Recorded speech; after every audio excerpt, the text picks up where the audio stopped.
जनवरी 2008 में 15 जनवरी 2008 में जब तत्कालीन मुख्यमंत्री मायावती इस प्रदेश की मुखिया थी, इस प्रदेश की मुख्यमंत्री थी, तो उस समय उनके मन में आया कि बलिया शहर जाम से निजात कैसे मिले। उस पर उन्होंने एक तरीका अपनाया कि हम बलिया को जाम से निजात दिलाने के लिए गंगा एक्सप्रेसवे को बनवा सकते हैं। तो गंगा एक्सप्रेसवे को बनाने के लिए नोएडा से माझी घाट तक, यानी बलिया के माझी घाट तक और नोएडा से बनाने की योजना बनी बसपा सरकार में। कुछ दिनों तक कागजी कार्रवाई हुई, ज़मीनों की क्या स्थिति है उस पर अवगत किया गया, किसानों से बातचीत की गई, किसानों ने भी अपनी समस्या बताई। कुछ दिन तक कार्यक्रम आगे बढ़ा, ज़मीन का लेन देन का भी बात आप सामने आई और जनपद वासियों में खुशी की लहर जगी। सबके मन में था कि गंगा एक्सप्रेसवे बन जाने से बलिया शहर की ज़मीनें कीमती हो जाएंगी और ख़ास तौर पे बलिया जाम से हमेशा के लिए निजात पा जाएगा। तो उस समय कुछ दिन तक चला, लेकिन सरकार बदल गई, लेकिन गंगा एक्सप्रेसवे पे कुछ काम नहीं हो पाया। ये जो पीछे जो शिलापट देख रहे हैं, ये तत्कालीन मुख्यमंत्री मायावती के जन्म दिवस पर इसका शिलान्यास हुआ।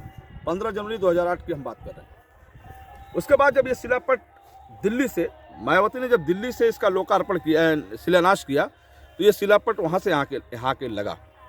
यहाँ अधिकारियों का जमघट था, तमाम लोग यहाँ थे और आसपास के जो मालदेवपुर और सागरपाली, नसीराबाद, यहाँ के लोगों ने भी एक खुशी जाहिर की कि चलिए कम से कम बलिया से जाम से निजात मिलेगा और गंगा एक्सप्रेसवे बनेगा। और ख़ास तौर पे जो बाढ़ के दिनों में जो बाढ़ से जो कटान होता है, उस कटान से लोगों को निजात मिलेगी, ज़मीनें बचेंगी, बाईपास बनेगा, तमाम चीज़ें थी, नहीं हो पाया।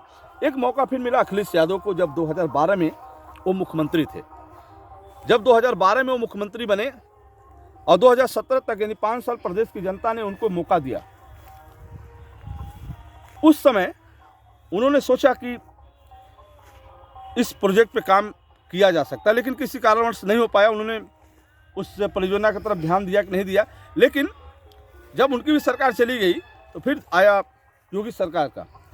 योगी सरकार ने भी इस परियोजना पे काफ़ी विचार किया, लेकिन अब उस परियोजना को, अब जो नई परियोजना योगी सरकार की बनी है वो ग्रीन फील्ड एक्सप्रेसवे है और ख़ास तौर पे पूर्वांचल एक्सप्रेसवे को बलिया लिंक से जोड़ने की बात चल रही है कि यदि वो जुड़ जाएगा तो बलिया वासियों को जाम से निजात मिल सकता है। कैसे मिलेगा, कब मिलेगा, ये तो बताना जल्दीबाजी होगा। फिलहाल अभी तो जानकारी मिल रही है, ये मिल रही है कि ज़मीन का सर्वे चल रहा है, अखबारों में ज़मीन का गजट भी निकल गया, किस किसान की ज़मीन कहाँ सरकार को आवश्यकता है, उसमें जवाब देना होगा। ज़मीन कैसे सरकार लेगी, किसान कैसे अपनी ज़मीन देंगे, ये तो सरकारी काम है। फिलहाल अभी हम जो आपको बता रहे हैं कि बलिया जनपद को जाम से निजात दिलाने के लिए तत्काल बाईपास की आवश्यकता है और ख़ास तौर पे जो एक्सप्रेसवे है उसको कब जुड़े पूर्वांचल एक्सप्रेसवे से, इस पर एक फोकस है। तो बस मेरा कहने का मतलब ये था कि बलियावासी कब जाम से निजात, बलियावासियों को जाम से कब निजात मिलेगी, ये इसको लेकर काफ़ी चर्चा होती रहती है, चाहे चाय की दुकान हो, चाहे पान की दुकान, चाहे मार्केट, चाहे बस या यात्रा, कहीं भी बलिया जाम के झाम से कब छूटेगा, कब निजात मिलेगा, ये गंभीर समस्या बनी है। बस अब तक की खबरों में बस इतना ही। नमस्कार।